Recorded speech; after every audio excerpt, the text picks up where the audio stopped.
and welcome back to Blighty Day Fiancé Sister Blights. We are the only married, Yep. monogamous, transatlantic, Yep. international couple. How does that differ You from... told me you wanted me to do it, so do you want me to do it, or do you want to interject and provide your own commentary? The Sister Blight intro, take 2, go. Hello. Excuse me. As you can probably hear, my name is Michelle. And my name's Robin. We actually still have the genuine blight, don't we? Yeah, we do. We have some kind of flu. It's not COVID, but it came in strong and it's not leaving anytime soon. So I have recovered partial use of my voice. I'm still a bit sniffly, so please excuse me. I know that it's horrible to have to listen to someone retching and coughing constantly. Do you think we chose the wrong brand? Have we brought this on ourselves? We have been progressively a little bit more sick since we started doing this. I think this is the first time that we've been sick. Should we rebrand as like Wealthy Day Fiancé or something? Like, if you put it out into the world, it will come back. Sure. By the way, this only came up on one pod, so some of you might not have heard this. Blighty is just what we call Britain, here in Britain. Yes. Yeah, it's our affectionate nickname. It's nothing to do with like pestilence.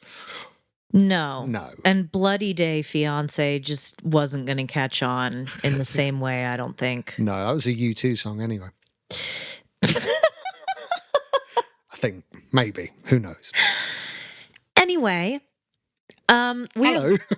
Hello. So if you're new to the podcast, if you've been referred to us by one of your friends in the Sissy Squad, or Pink Shade Bunkies, or any number of the fabulous other fandoms that we have a crossover with. Or Cody Brown.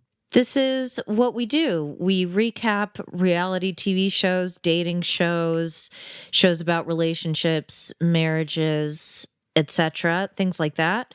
At the moment, Sister Blights is our only show on the main feed, but if you want to hear more from us, we are covering Love is Blind on our Patreon, or Love is Blight.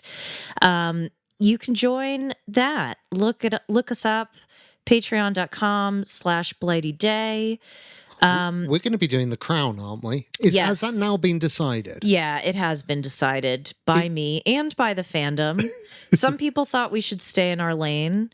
But one of our bays told me never stay in your lane, and I'm going to live by that. Right. By the way, if you were promised a tote bag, I promise you that that is all underway. I was gearing up to do that, and then I got this hideous flu. But please don't think that I have forgotten. I do remember. I'm working with the postal service and understanding how to get them to the various places where they are to land. Yeah, but also it's a privilege, right? Because you wouldn't want anything that Michelle had touched at the moment. Yeah, you really wouldn't. No. I don't want to send you my flu virus. I want to send you a comically large tote bag relative to the decal that is on it, which is tiny. So no one will know that you're carrying it's the problem a with Blighty Day Fiancé bag. Online shopping, isn't it? We're going to have to do something by hand. Anyway, all right. That's probably enough stuff, maybe enough nonsense. It's enough announcements. Yeah. But one more thing about the Patreon. So if you do sign up for the Patreon, you will get this show. You will get Love is Blight. We have one more public date blight episode, which is where we talk about other shows that we're not covering on the main feed, like Love After Lockup, or whatever iteration of Love After Lockup is going on, the 90 Day, the Single Life, Inmate to Roommate, things of that nature, all that good Matt Sharp stuff. Doing that. Yeah. But you'll get more date blight on the Patreon, so hop on over there if you're into other shows. That's right. And this week I am recording with my friend Elliot Royal Tea, which is gossip about the royals, past, present, future. Probably not future. I mean, Elliot is a man who has had employment, I suppose, in a royal palace. I mean, like Westminster. That is, I think it's officially classified as a royal palace. Well, he wore tights to work right for years and years, if that's what you mean. So yeah. he knows his royals. He sure does. He has a master's degree, as a matter of fact, in Tudor history, but we're not going to be covering the Tudors just yet. We will get to them. Anyway, That is enough announcements. You are here to listen to us recap a show. Now, there are some fantastic podcasts that will go beat by beat. That is not our style. Usually what I do is I bring 3 different themes usually to the table, and we sort of discuss the show by breaking down those themes. Now, before I begin, I should let you all know what everyone else knows, which is that Robin is referred to as Robine. Oh, absolutely. Yes. When we say Robine, we're talking about Robine Brown, because she spells her name with a Y. Yes, that's right. If your name is Robin, you would spell it with an I. The way that Robin does. Okay, so the first theme that I am going to touch on is clean break. I think that might have happened to Alfie's toe. Yeah. Nobody needs to know about that. It's the only clean thing about him. Yeah, it really is. It's been quite a week, folks. Okay, clean break. Good. Yes, clean break. So what comes to mind when you think of a clean break? I have to say, when I emerged from the divorce of my first wedding, I genuinely did harbour grand fantasies of becoming a hermit and living on top of a mountain. But you have no idea how high the property prices are up at the top of those mountains. I mean, honestly, there was a bit of me that was like, I'm just done with people. And I suppose that is as clean a break as you can get. But avoiding that, if you can't get that clean a break, I guess when a relationship splits up, you want to have the option of not having anything to do with them ever again, really. You don't want any ties, you don't want any financial ties, you don't want any codependency on an emotional level, you don't want to own things together, you don't want to have to ask their permission for anything. Yeah. What was your take on a clean break? I think there's more to it than that. No, obviously in this context, they're talking about the equity that Christine has in the shared property. And to be honest, when we first kind of started talking about this, I was transported back to my land law tutorials. And I started to get a tension headache almost immediately, which is why I didn't want to talk about this stuff with you, because you were just... Was it a tension headache or a torsion headache? Ha, ha, ha. Was that a really good legal joke? No, it wasn't, because tort doesn't stand for torsion. Yeah.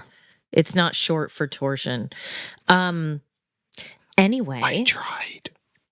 You did. You tried.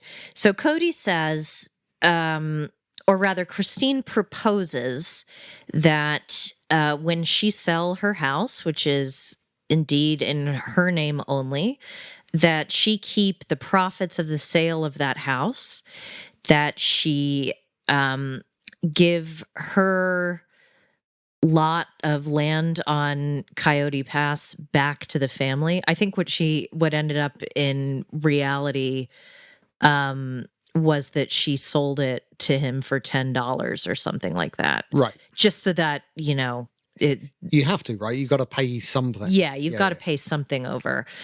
Do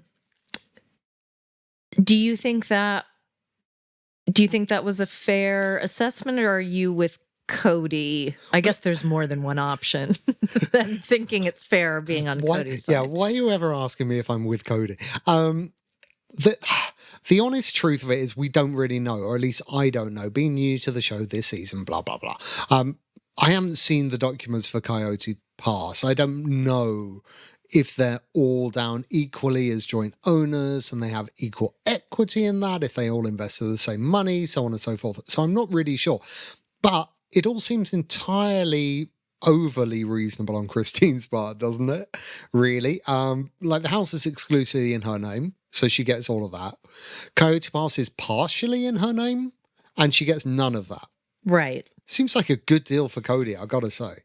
That's what I think. I think that's what Cody thinks too. Like, he wanted to grumble, but he capitulated pretty quickly and was like, oh, yeah, okay, fine. But I think in his head, he's going, God, this could have been a whole lot worse. Because he knows the thing they never really refer to on this show. They did one sort of obliquely, but they don't like to sort of shine daylight on magic in the sense that, like, they don't really refer to the fact they're not married.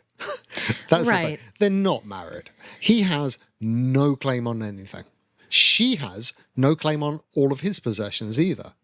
You could you could take it to court, but there's no default there. Well, I don't know that that's true. Okay. I don't know how, Can you be living as a common law wife? Is that phrase used in the States? It is. Yeah. Can you be living as a common law wife when there are 3 other common law wives, considering that polygamy is illegal? I genuinely don't know how it works. Right. I really don't. Right. If you are, I know we've got a couple of family lawyer bays, and I know it varies from state to state, but I would love some family law style insight into how this works, or indeed equity and trust law. The funny thing is, whatever form that would take. Yeah, no one's going to write the polygamous handbook to divorce, are they?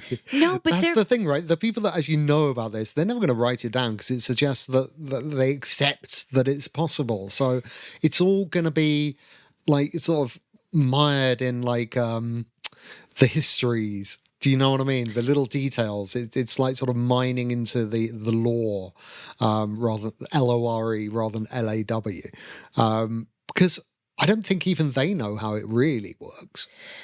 Yeah. Well, one thing that I thought was interesting was Christine said traditionally that women never have anything in their names. They have no assets.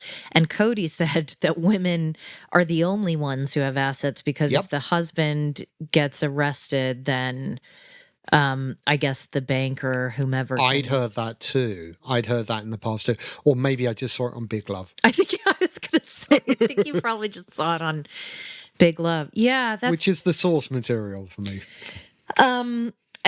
Which I think is fair enough. Although this family needs a Nikki like no one else. I think Robin thinks that she's Nikki, but she isn't. No, I think Mary thinks that she might be. Actually. Oh my God, yeah. Yeah. Let us know if you also watched Big Love, the sort of early aughts show that I think inspired Sister Wives as a hit. I think that kind of opened the door for them to do their own show. I could be wrong. Really? Yeah, I think so.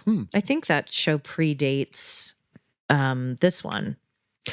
But anyway, I don't think they got into that lifestyle because they saw Big Love, though. No. I mean, I mean, in the same way that Desperate Housewives, which was a primetime soap on the ABC network, paved the way for Real Housewives. Right. I think Big Love whet the appetites of TLC viewers and made them interested and curious. That's interesting. What other dramas do you think could be spun off into reality docusoaps? True Blood. I was trying to think of like what was the similar era? Real Vampires of New Orleans. Yeah. Well, that's kind of what they did with what we do in the shadows, except Yeah. Yeah. All right. Come on, let's see if you got any ideas. All right. We'll pitch that shit. We're not proud. Let's move on. Okay. So Cody says it's not fair because they haven't paid off Coyote Pass and because he cannot understand cause and effect occurring outside of his own immediate experience, he doesn't get that money is not his, nor was it ever his. Yeah. Right? It doesn't matter if now I trust Janelle because Janelle is the one that deals with the finances, right? And Janelle was all like, this is completely fine. Yeah, Yeah. Janelle was happy with that arrangement because she said, we gave family money to Christine, presumably for the deposit. We put family money into Robin's house. Now, Cody's version of that is Rabine and I gave Christine money for that house. But I still can't.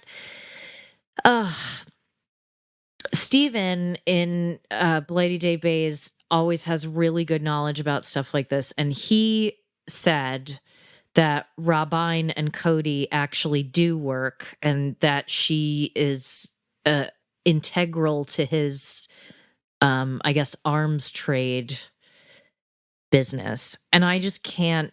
That is not something I can wrap my head around.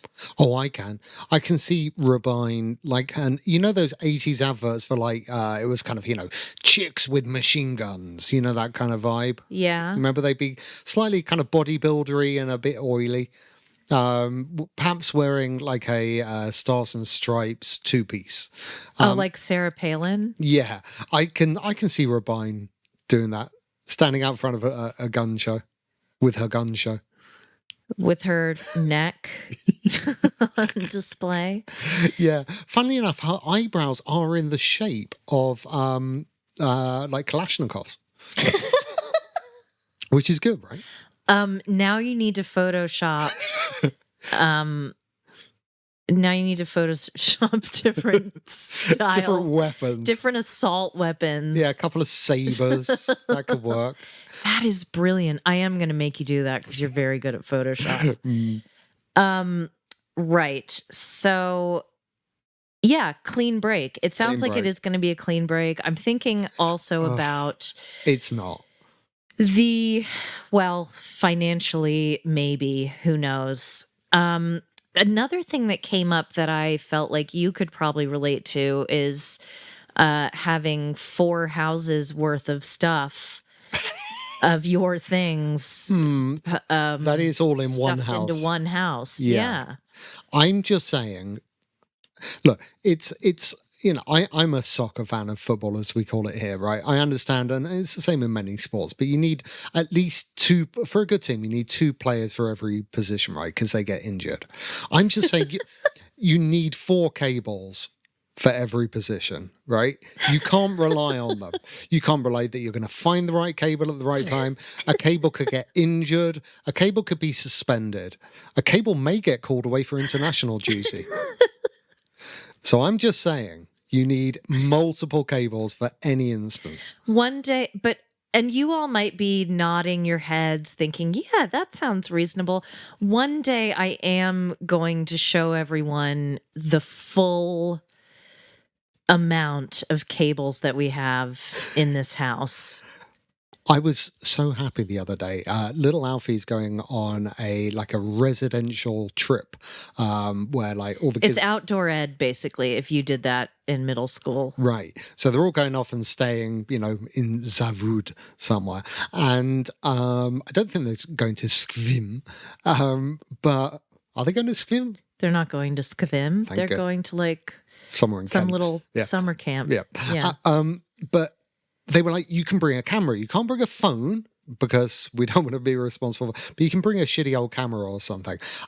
It's really hard to buy cheap digital cameras now because Gen Z have discovered crap photography. Are you aware of this? I don't know anything about Gen Z. It is the latest thing. There are apps now to make your photographs look a little bit blurry and shit like they were when I was younger.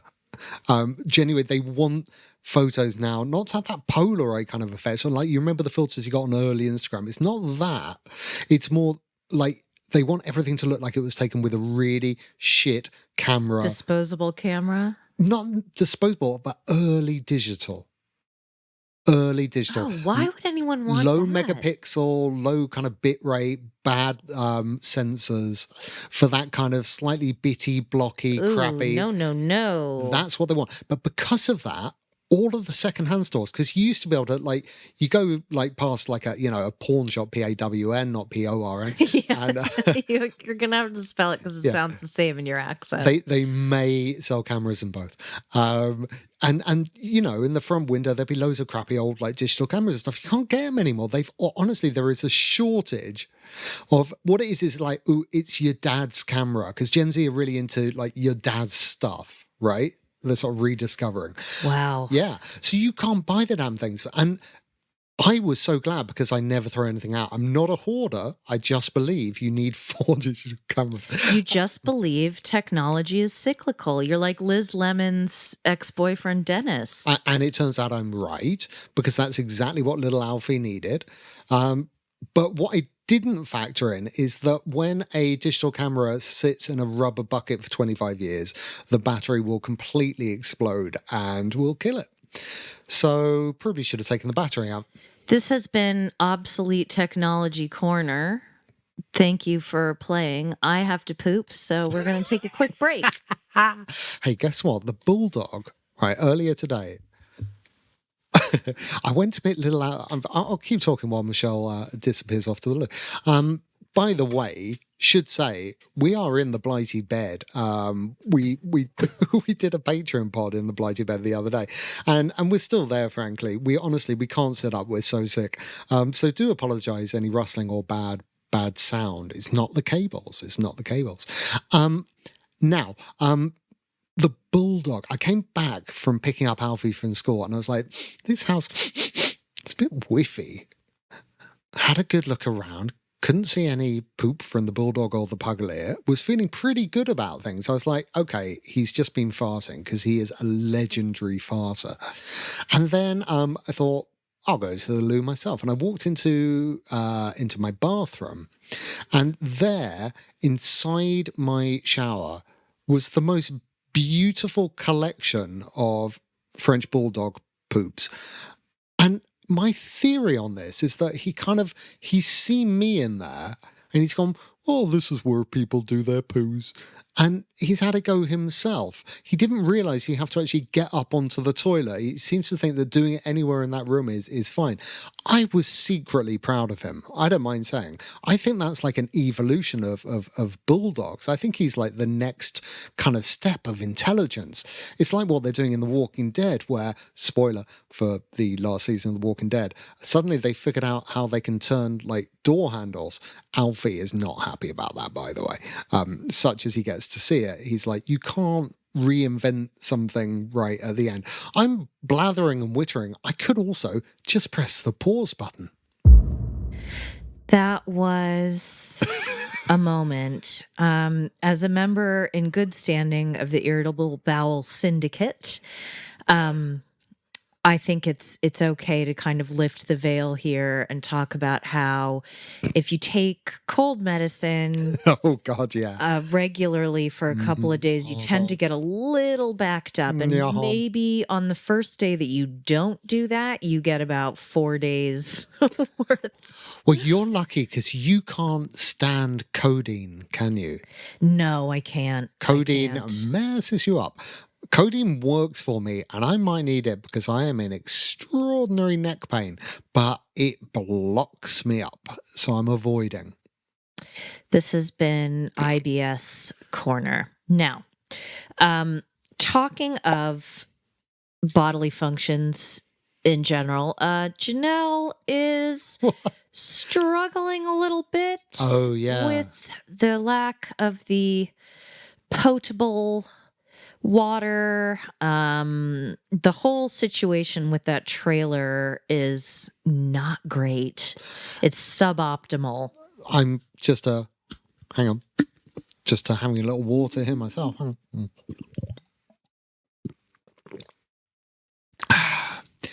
And the brilliant thing about that water is I got it from a tap. Isn't modern technology wonderful? It's not. Look, I don't feel bad for Janelle because she seems to be able to stick out pretty much any scenario.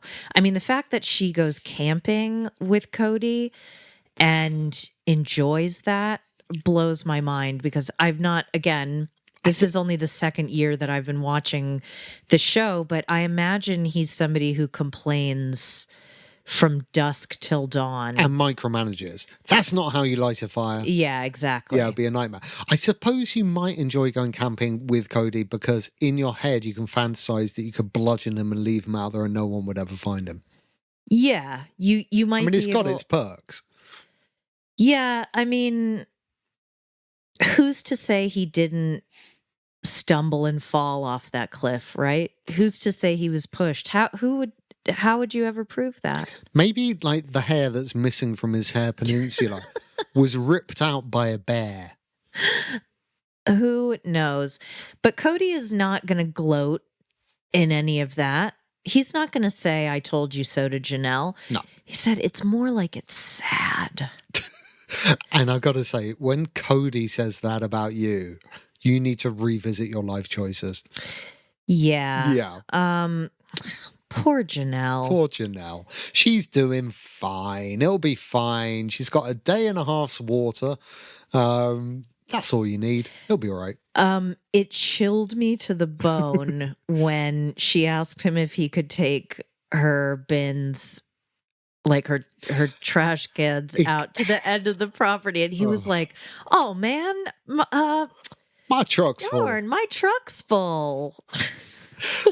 Cut to the truck, which is completely empty. He did end up taking them.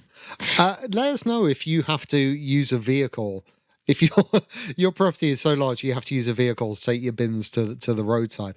That strikes me as a big old burden. You see, I wouldn't want to live there just for that reason. I guess the idea is they will build a proper road up to whatever their properties are, and like collection vehicles can come up it. Is that a normal thing? Like if you live... No, I mean, where my parents live, you got to do that. Take... No, there's nobody coming to collect it. Yeah. You have to take your own trash to the dump. Yeah. Couldn't do it. No. It's hard enough for me on Tuesday nights. I got to say, bin night is not a fun night in the Snark household. No. No.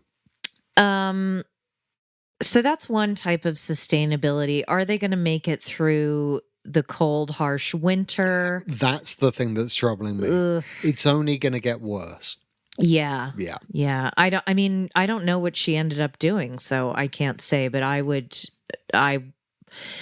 prefer not to be in that position in the first place. Well, whenever she spells out the timeline, she's like, I'm hoping we'll get like the garage, which will be like the temporary, there's a word for it, like home built by March. The casita. By March, I think she might have said. Apologies if I got that wrong. And I'm like, that's over a winter.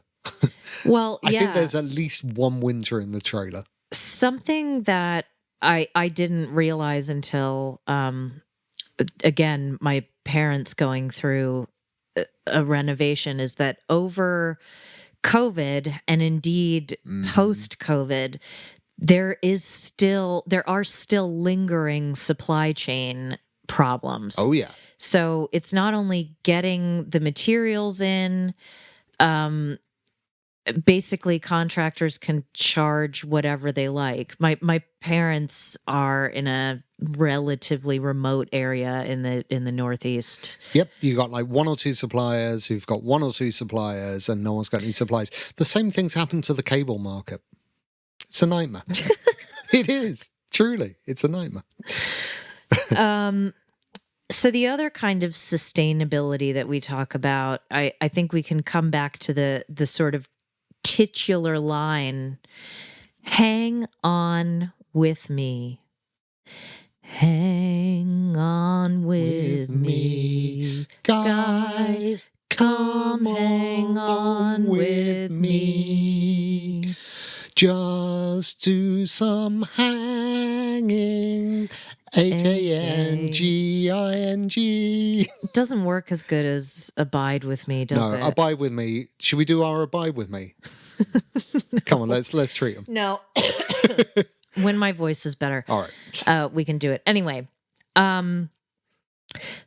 hanging on and abiding are very similar. I often Aboding and abiding in this episode. abiding and abiding. Yeah.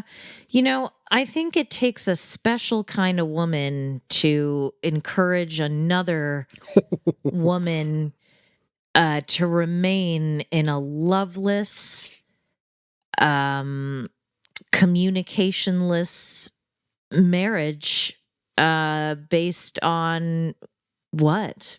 Well, the thing is, I don't think Mary wishes anyone ill. I just think that Mary has made a house for herself in her anger, right? She lives at #1 Anger Street, Angertown. And it's quite lonely in that house, and she actually just wants other people to live with her in it. So she knows that she's consigned to a particular circle of hell, right? And there is no out of it, as John Milton wrote. But she can't get out, but misery loves company, right? So I think she's quite happy to see other people dragged down to where she is, so she can spend the rest of her days just having a good old bitch on the porch, because that's all that's left for her anymore.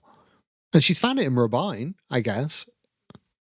But they don't even spend that much time together. No. I mean, there are all these weak excuses. I mean, it's like a family vacation that you go on with your family as an adult, and you are so excited because you're like, oh, great, free babysitting and, getting to see whomever, wherever. But after every family member, and I'm pretty sure this is true of every family, like my mother and I can probably share a space for about a week, maybe 10 days. And then she starts to get annoyed. And in the case of your mother, it's probably 10 minutes. Yeah, it's less than a day now. Yeah. Yeah, it can't be done. So I think what they're doing in talking about how wonderful this family was is they're thinking about the few family gatherings that they've had and how nice it is. But it's because they're not doing that every day. Yeah, that's right. It's because it's infrequent. It was like the Isabel's going away party. Yeah, exactly. Right? Where they were like, why can't we do this all the time? Because you don't do it all the time. That's why. And also, Rabine went on this long tirade about how she wanted to give her kids the plural family lifestyle and all of that. And now that's not happening for her two younger kids, I guess. And it's like, I just want to be like, come on.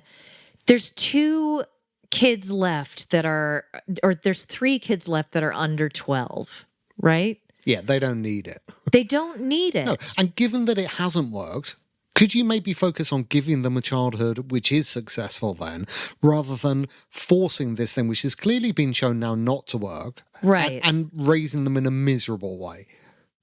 I just don't. I know that in my heart that Mary's end game is to curse Cody with her dying breath, and or to watch the light go out of his eyes. Do you think that Mary is the ghost in her B&B? Like, from the future, she's already haunting it. And that'll be the twist right at the end of the show, that we discover the ghost was Mary all along. And it just gets Cody round the neck, right? The rest of his little hair ringlets, they all pop out. No, I don't think she wants to kill him herself. I just think she wants to be there when the lights leave his eyes. Like, she wants to be there in his final moments because she is not going anywhere. No, she's a tough old boot. She's one of those women that will outlive us all. She's a tough old boot, and she also is petty. She is immeasurably petty and will never let anything go. And the only pleasure she has left in her life is to see him suffer. The problem is, I think it's to actually see them all suffer. I don't see a lot of fondness. I think she's starting to get pleasure from, like, she is Schadenfreude made flesh, I think, at this point. Yeah, It's her only probably. pleasure. It's her only pleasure. It's interesting because we see a clip from a long time ago where she appears to be at some kind of event with Cody and they're talking about jealousy. Mm. And he Oh, yeah. says, uh, now almost everything he says is word salad, right? But it's something along the lines of the vulgarity of the idea of you with another lover or two husbands sickens me. The vulgarity Yeah. of it all. Yeah. Um, and I don't know if he means Mary with anyone because he just doesn't want to watch Mary have sex with anyone.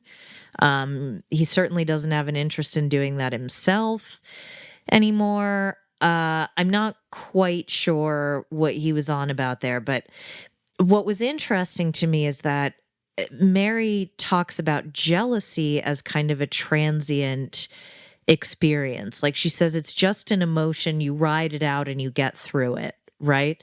Always the best way to handle emotions, I think. Yeah, To deny them and ignore them. no, but she's saying you ride it out, meaning you experience it. Okay. And then, but I don't think that's what she does at all. I think, like Cody, all of her emotions are extreme, and all of her emotional experiences are so intense that she can't see beyond them. Interesting. I didn't quite see it that way. I take her more at face value there. I think she is fairly dead inside at this point. I don't think she's having extreme emotions. I think she's telling the truth that she has ridden them out. And the only one that is left is bitterness. And that's it. And self-pity. Yeah. Because she's got plenty of that, because she and Cody are very similar in that regard. They're made for each other. Should have just stopped at one. Yeah. Well, and I guess the whole plural families thing was her idea. I just don't I think this is one of those things, there are I mean, I know you say rightly that you shouldn't stay married just for the children or because you have children together and you want to raise those children together. Guess what? That's going to suck for your kids. I feel like a lot of these marriages are past their expiration date for that reason, because they're no longer raising children together. By the way, if you say that you're staying together for the kids, what you're actually doing there is you are using your children for other reasons why you don't want to separate. And the other reason is usually just inertia and fear. Right? Fear of starting again, fear of the other, fear of giving up material possessions. And I think quite often people say, oh, we'll stay together for the kids. But actually, it's not in the kids' best interest. It's rarely in the kids' best interest to do that. So what you're doing is really using your children there. I'm not fond of it. I think that's a little harsh. There are, of course, and I exceptions. think that there are lots of, I know a couple who endured some very, very difficult years, and they certainly would have gone their separate ways if they didn't have children. Oh, yeah. And they're very happy now. Yeah. And they're glad that they stayed together. Yeah, that is a completely different thing. That's if there is some hope of you actually getting back together. What I'm talking about are people that as soon as the kids leave home, then they separate. And they always plan to. Like, what were those years for? Yeah, I think that I do understand that, but I think exceptions will still apply, of course. Right.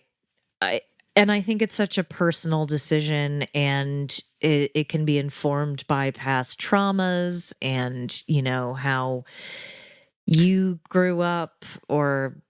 Yeah, it's also kind of a first world problem. And to an extent. So I'm aware that when I'm saying that, I think that doesn't apply in parts of the world which live in, greater poverty.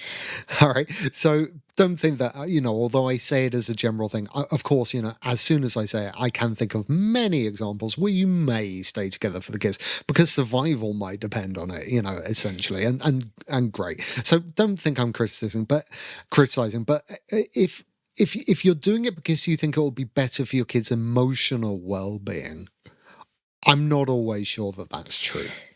No, yeah, that's probably not true. It's probably not good to be in a marriage where that isn't functional. Right. Right. And that can mean different things anyway, this is now becoming too long-winded a discussion for such a show. This one was a bit of a downer. Yeah. It was kind of sad. Yeah. And of course, again, very sad that Wisabelle had to go with her mom and her little sis cross country, knowing that Cody elected not to take her. Christine did offer that he could take her, and she wouldn't go. And I was screaming at the TV for this one, wasn't I? It made me so damn cross. People letting their kids down is a bit of a thing for me, and yeah, it really hit me emotionally very hard, right at the core of me. Yeah. And again, we see him in the car with his mate, because going and selling guns is a perfectly reasonable thing to do with your time, but taking your daughter to college is not. And it's just that simple. There's no excuses. There's no defenses. He's made his decision about what's important in his life. And not just as he made his decision, he's let her know what that decision is. And it really hurt to watch. Right. And to Christine's credit, again, the way that Wisabelle talks about her father's decision, the fact that you can just tell Christine hasn't dabbed him in, right? She could so easily say what she's thinking, what all of us are thinking to her daughters, and she doesn't do that. And she's better than me. Yeah, she's better than me too. I really admire her. And then you had a perfect kind of crystallization of the way Cody rebuilds the past to fit his narratives, right? Because his version of it was, look, I can be around Christine, but I couldn't do a trip with her. We all saw the dialogue where she said, "You can take her," not we. You. Yep. In Cody's head, this has now become, she wanted me to be in the same car with them all. By the way, though, I don't think Cody would have fit in that car. Poor old Truly. I know. She was in the glove box or something. I mean, she was under like there's 15 blankets on top of her and some boxes and stuff. It reminded me very much of summers when I was a child, and my parents would load up the car, my brother and sister and I, and sometimes my a friend or boyfriend of my sister's, in the minivan for a 14+ hour car journey. Oof. Which is why I laugh and laugh and laugh when you complain about something being half an hour away, because we had to do very, very long drives. As most American families do, I think. Totally different culture. But anyway, this felt kind of like a transition episode, but also kind of a sad one. Robin is gearing up to go toe-to-toe with Christine, daring to accuse her of lying. She's just trying to retroactively spin the narrative. The problem is, Robin, when you've documented your life for the past decade publicly, there's going to be quite a lot of evidence to the contrary of whatever nonsense it is that you're arguing. Now, usually, were it not for the fact that all this has been televised, she would actually Her stance would be a really good one because history is left to, the survivors to write. Okay. Yep. So usually if Christine went off, you can spin that narrative any way you want because she's not going to be there to put her side of it, right? And Rabine's kind of in that mindset. She does seem to have forgotten the ever-present camera crew. Oh well. Yeah. Also, all the kids are going to see this. All the kids are going to see this. I don't know if they all watch it. They will. Crazy. Let us know what you think. Instagram and Twitter for the time being at Blighty Day. That's BLIGHTYDAY. Email us blightydayfiance@gmail.com. Join our Facebook group if you're on Facebook. And even if you're not, we've got some good chuckles in there today. We've got a whole thread that's just about mashed potatoes and how good they are. They're really good. Potatoes in general, right? Right. We love you. We are so grateful to you for your support. Please subscribe to this podcast. Dip your toe in the Patreon pool if you want to hear more from us. And we will see you next week.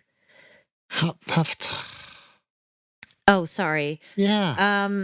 What's the point of a catchphrase? All right. You know what? Got to catch the catchphrase. The flu has killed my brain. Yeah, we caught the flu instead of the phrase, didn't we? You guys, I think a lot. I spend a lot. I said this in our Discord channel. Another perk of our Patreon, by the way, get to join our Discord channel. I spend a lot of time thinking about how for hundreds of years, people in this fair city of London were high as fuck on various forms of opiates all the time, always. And then you look at what passes for humor in the Edwardian and Victorian eras, and then you think, would this be funny if I was blasted out of my skull on morphine? It probably would have been. Right. Anyway, all we get is Benylin. It'll have to do. And with that, we will see you soon.